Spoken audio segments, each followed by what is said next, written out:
channel. If you're new here, make sure you like, comment, and subscribe at the end of the video, and join the fam. But today is gonna be a story time, and yes, it's very much true. I almost got kidnapped, and it's quite crazy how it happened. Basically, it was a normal day. I was on my way to class early morning.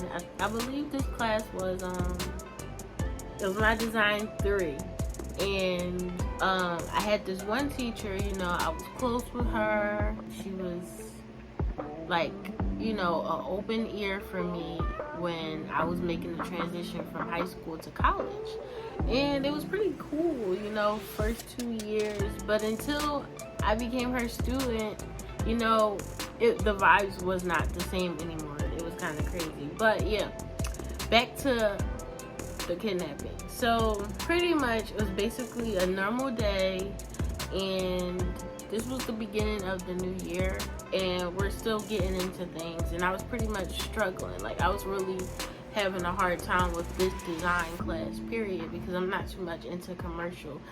Yeah, I'm not really that good with interior commercial, like designing and stuff. So that's what that class was. We were having a problem in the beginning of the year.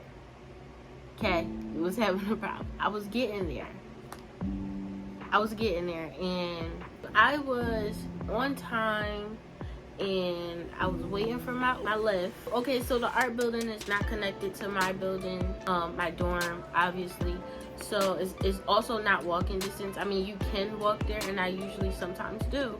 But after this situation, they made it so we had this way on Lyft where we could get free rides from Lyft. And I have, with being an interior design student, I had 5 book bags, like 5. I got to carry all of this to class, because if I don't come to class with it, I won't be prepared for it. I had 3 to 5 book bags. Literally my life. If I find a picture, I will put it there. But like literally 5 book bags. So I have a lot of stuff. It was a normal day. But the guy, he didn't speak English. I don't know what his ethnicity was or his race, but he didn't speak English. And it was the correct person on the app, correct car, correct everything, but he just kept like turning in the wrong direction. In my college neighborhood, it's, for lack of a better word, it's white, and that's pretty much the community, and it's very upscale, so there's a lot of mansions around there. It's a wealthy community. Okay, he's taking turns into, like, pretty much it can be a forest over there. Like, it could be, because where the art building was, it was a lot of trees, a lot of land. Like, it could be like a forest over there. He turned into the corner towards like where you can get lost. And when you're in a community with mansions, they sit back. They're not up front with the roads. They're like far away. Like, you'll have to drive up a hill, down a hill, like far away to get to your house. Like, you're in front of the house, but you gotta go up there to get to the house. So you can get lost in this little section. And I've been down this road like once or twice before this guy did this, and I'm like, okay, well, maybe he's taking a different route to the art building. But I'm just like, no. So I start paying attention a lot more to where I was going and where he was taking me, whatever, because it was still directing him. Like, even though he turned off, it was still trying to direct him back to where we were. And we came back out of the houses, which is my first warning. I got scared right then and there, because you turned the wrong way. And when you went this way, it kind of like, oh, you're trying to trick my mind, like, oh, I'm a college student. I look young, probably just started. I did, so I was just confused, like, what you trying to do? I was like paying attention. I was on key. The app was like, I'm looking at it now. Like, I'm looking at where you're taking me. Once we came out of the mansion, like, little area, we came back and we drove past my dorm building again. So mind you, it's 2 roads to take to my art building. I don't know what wasn't clicking.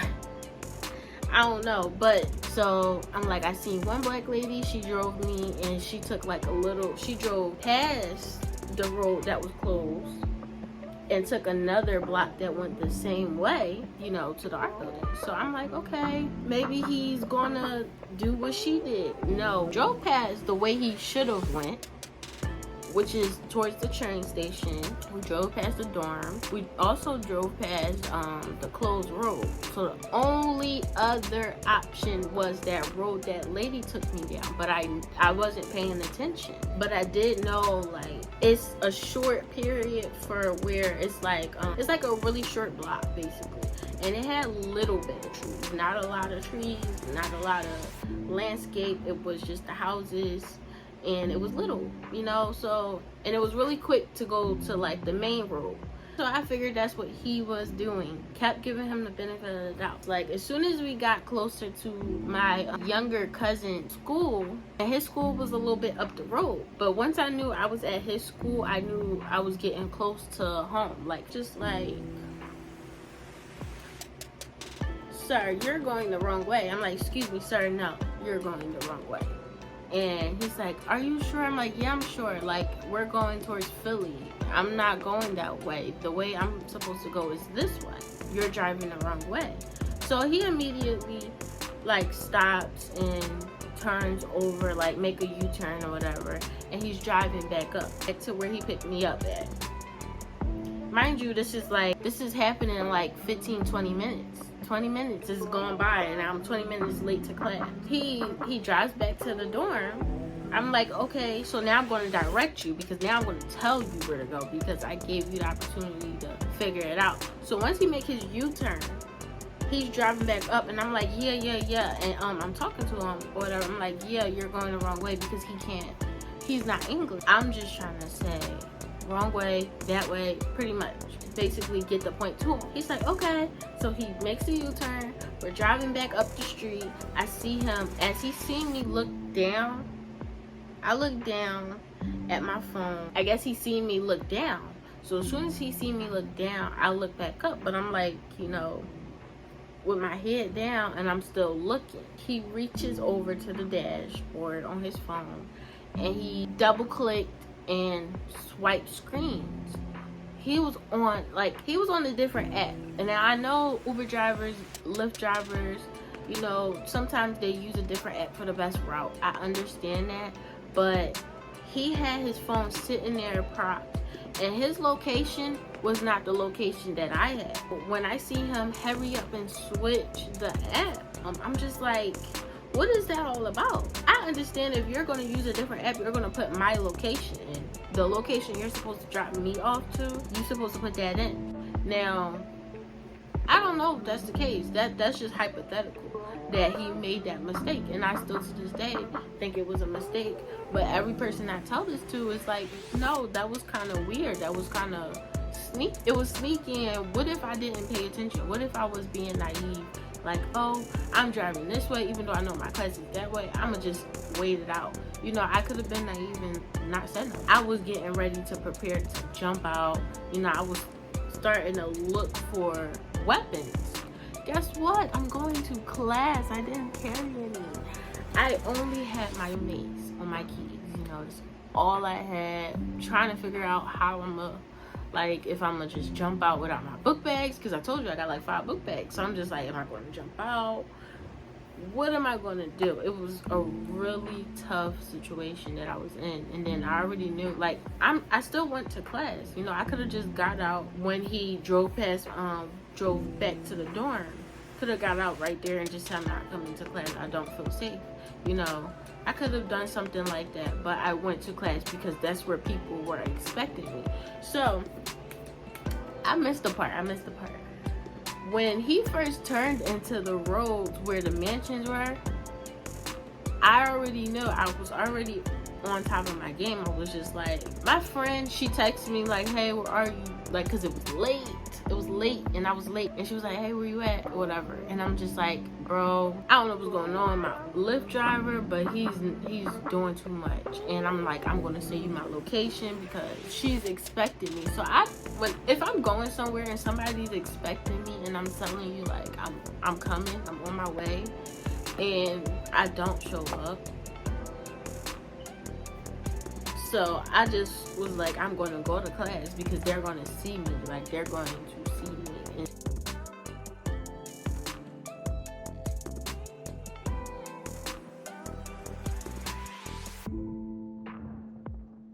so pretty much I'm just like trying to talk to my mom and calm down. And I go to the bathroom, I call her, tell her exactly what happened, and I said, okay, Mom, I gotta go back in. So I go back into class, and I'm still texting my mom, and my teacher's like, get off your phone. And I'm like, okay. And I put my phone down, and I say, Mom, I gotta go. I cannot text. My teacher is not happy, pretty much. My mom was just not okay with that. She was like, okay, call me when you can. So I eventually got a chance to call her and tell her what happened and whatever. At the end of the class, I kind of said to her, like, I'm sorry I was late. I was almost kidnapped. My friend in class, she was the one, she already knew what was going on. And she kept checking up on me, which I appreciated, like, during class. And she was the only one who knew because she had my location. I sent her my location. But it was one other person in our class, and she heard us as, like, she was packing up to leave. And she said, oh my gosh, what happened? And I was so uncomfortable. So I was kind of like, yeah, I was almost kidnapped. So I was really uncomfortable. So I guess it came off as a joke. It was not a joke. But I'm not really, worried about how it came off as. I told my teacher I almost got kidnapped. And her first response was, ha ha ha, yeah. I know how those lifts can be. Maybe you should walk next time. That's literally what she said to me. And I'm just like, I can still get kidnapped if I walk too. Just making that clear. I can still get kidnapped from walking, from into class. If y'all wanted us to walk, y'all should have made the building closer, but it's not. So y'all have to figure out a different way. But from there, I got a ride to class, and from class, for my friend, so she was like, saved the day, and she kind of like helped me for the rest of the school year with getting to and from class, and it was kind of our thing, and we would get coffee together. It was so cute. So yeah, thanks for that. Yeah, I just really want to make sure I put out there, like, please pay attention when you get in a car and a Lyft, a Uber, wherever. Just pay attention to what's going on. Like, if you feel safe, like, I have friends that just don't trust Uber and Lyft and stuff like that, but we have to take it or whatever sometimes. I really stress on paying attention to your drivers, your, like, the license plate, what's going on, where you at, and if you're going somewhere, look out the window and pay attention to your surroundings. If you don't know the area, pinpoint things, and that's exactly what I do. I'm a very visual learner. If you're a reader, read the signs, but I'm a visual one, and I picture things before I can, like, get the name of the street together. But that's how I've always been. It helps, read the signs, look at the houses, look at the corners, look at the stores, look at everything, because this is very important that like, you are getting into a car, their car, and now the driver is responsible for your safety. You also be responsible for your safety and speak up when you can, speak up and don't be afraid to say no, say this is wrong, basically. Really much real. And I know right now I'm a lot more okay with telling this story, a lot more comfortable. It still makes me uncomfortable at times. And now, due to the precaution, I carry, protection with me. I'm black and I'm young, and people like to take advantage. Don't let anyone take advantage of you. And I do want to mention, before I do end this story, I do want to mention the reaction of my school when I let them know as well. So I emailed Lyft, let them know, and we handled that. Now with my school, I also said something to them. I got different responses. The security guard were like, "You're not supposed to have mates." Cause I said, "Oh, I almost got kidnapped going to class today. This is all I had on me." And they said, "Well, you're not even supposed to have that." Kind of sickening, because it's kind of like, I just told you I was in danger, and you're worried about what I have right now. Like, the only thing on me that could be a weapon, which is really not, like, how far can I get with me? I don't know what this guy has. I don't know who's following his car. I don't know anything of those things. Like, nothing. And you're telling me not to have mace, and to take it off my keys, and to make sure it's not seen, or whatever the case may be. But it's kind of like, okay, so if I do get kidnapped, what will the school do for me? What will the school do for me? Nothing. Because my mace is not there to harm anybody. It is there to protect me. And they were not getting in. And I told another guy he's a coach of some sort. But I told him what happened, and his reaction was, "That's all you had? I wish you had more." You know, he was more on the fatherly side. Both people that I talked to were parents. So it was kind of just like two different responses. One kind of was just like, "This is my job. You're not even supposed to have that. Don't tell me that," pretty much. And then the next person was just like, "Oh my gosh, my daughter goes here as well. I don't want that to happen to her. This is a real serious matter." And he was more on the, like, protective side. And that kind of, like, opened my eyes up, because it kind of was like I wasn't taking it as serious as it really was. Just based off of the reaction of others. Other people were kind of, like, downplaying it. And, like, that's not real. Like, you know, I almost really got kidnapped. Thank God I didn't, you know. Thoughts can go there, and it's quite crazy. So once again, I do want to stress the importance of protecting yourself, being aware of your surroundings and who you are around. So make sure you are protecting yourself, and yeah, spreading love and light. So I'm gonna end the video. Make sure you like, comment, and subscribe if you want to hear more story times, because my life is kind of traumatic. Yeah, I want you to learn from my lessons just like I learned from them, because we out here trying to spread light and joy. We're trying to heal each other, teach another, you know. So yeah, I'll see you in the next video.